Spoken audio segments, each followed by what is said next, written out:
Hi, இன்றைக்கி நம்ம அயிலை மீன் குழம்பு செய்ய போகிறோங்க. எப்படி செய்யணும்னு பார்க்கலாமா? ஒரு பாத்திரத்தை வச்சுக்கலாங்க. எண்ணெய் விட்டுக்கலாம். எண்ணெய் காஞ்சதும் வெந்தயம், கடுகு, சோம்பு போட்டுக்கலாம். இது பொரிஞ்சதும் பெரிய வெங்காயம் 2 சின்ன சின்னதாக கட் பண்ணி வச்சுருக்கேன். அந்த வெங்காயம் போட்டுக்கலாம். போட்டு நல்லா வதக்கி விட்டுக்கலாம்.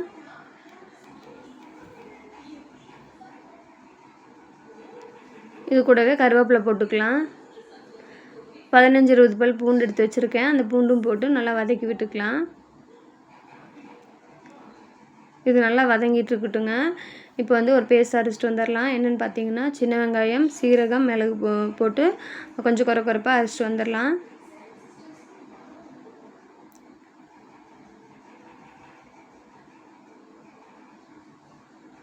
இப்போ வெங்காயம் நல்லா வதங்கிருச்சு. இப்போ அரைச்சிட்டு வந்த பேஸ்ட்டு இது கூட ஊற்றிக்கலாம். ஊற்றி நல்லா வதக்கி விட்டுக்கலாம். நல்லா பச்சை வாசனை போகிற அளவுக்கு நல்லா வதக்கி விட்டுக்கலாங்க. இது கூடவே உப்பு போட்டுக்கலாம். தேவையான அளவுக்கு உப்பு போட்டுக்கலாம். உப்பு போட்டு நல்லா வதக்கி விட்டுக்கலாம். ஒரு பெரிய தக்காளியை 3 தக்காளி அரைச்சிட்டு வந்துக்கலாம். கொஞ்சம் கொரப்பாக அரைச்சிக்கலாம். இப்போ வெங்காயம் நல்லா வதங்கிருச்சு. அது கூடவே அரைச்சி தக்காளி பேஸ்ட்டும் போட்டுக்கலாம். போட்டு நல்லா வதக்கி விட்டுக்கலாங்க.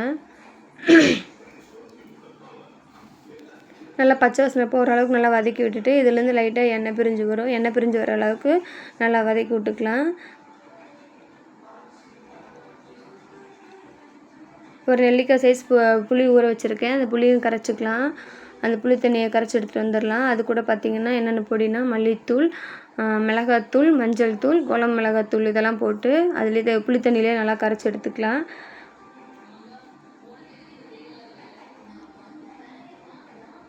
இப்போ குழம்புக்கு தேவையான அளவுக்கு புளி தண்ணி எடுத்தாச்சு. இப்போ இது கூடவே குழம்புக்கு தேவையான அளவுக்கு தண்ணியை ஊற்றி நல்லா கொதிக்க விட்டுடலாம். உப்பெல்லாம் சரியாக இருக்கா என்னென்னு பார்த்துட்டு நல்லா கலக்கி விட்டுட்டு இப்போ மூடி போட்டு ஒரு 15 நிமிஷம் நல்லா வேக வச்சுக்கலாம். நல்லா கொதிக்க விடலாங்க.